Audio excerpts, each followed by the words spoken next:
Let's break down the nature of this beast. What's the situation? To an Israeli, the Bible says that the land is holy, but it was taken by the Roman army, causing the diaspora to France and Italy. But then after the rise of the Nazi and the carnage of the Holocaust, deadly Zionism grew in a wave rapidly, asking to go back to Jerusalem, the holy city. But what about those living in the territory already? Forced the Palestinians to move by whose authority? So the UN decided to split the land evenly, but after a war and Israeli victory, Palestine became a refugee, prisoners in their own country.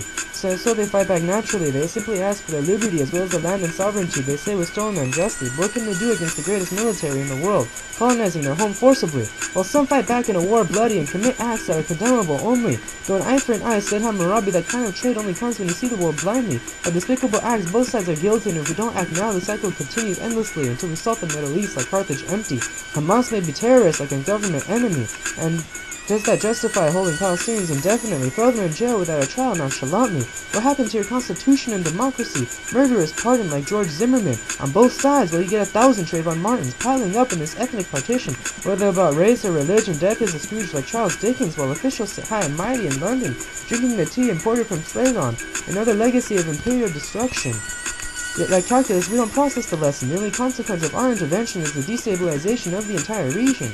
True or false, the Mideast is in danger of a quake strengthened when we fought Iraq over Kuwait. Another war was not long in the wake. Just because it's the desert and the sun can bake doesn't mean Bush should be Antoinette and let them eat cake. Fight for freedom, that rhetoric is fake. We all know you're just there for the Black Gold Lake, the only kind of water besides the Tigris in your fake. You left Baghdad a pile of dead leaves and even took the rake.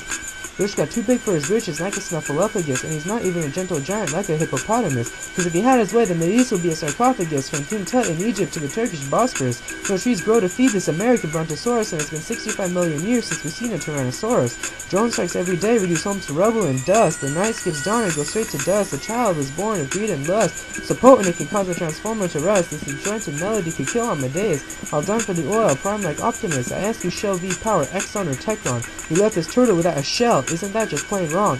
Now you set your sights on Iran, no regard for the lives of my family in Tehran. I doubt we could escape your greed even with a Stargate and 9 chevrons. It's so potent worry spreads among Vulcans and Klingons, because you cling to your lust like Adam and Eden. Oil is now the apple that you bit from. Harun al-Rashid's Baghdad was a kingdom golden, while Europe could barely read what Plato had written. Baghdad today is a city in disarray. The air itself stings like a ray.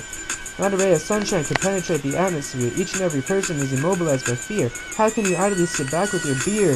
When you get on the road, I must steer clear. Look at yourself hard in the mirror. You'll crack the glass under the force of your own leer for living a life of joy built on the death of others. Turn a new leaf and say salam to your new brothers. Then look out at the desert and you'll see a lone tree. Continue the cycle until there are plenty. And the Western America isn't the only one with a cornucopia. Then the entire world will give thanks on the day when there are no more fighters or tanks. And the end of those soldiers marching in ranks, the war for oil, the war for terror, as obscene as they are, unwanted grease. That is the day Baghdad can rest in peace.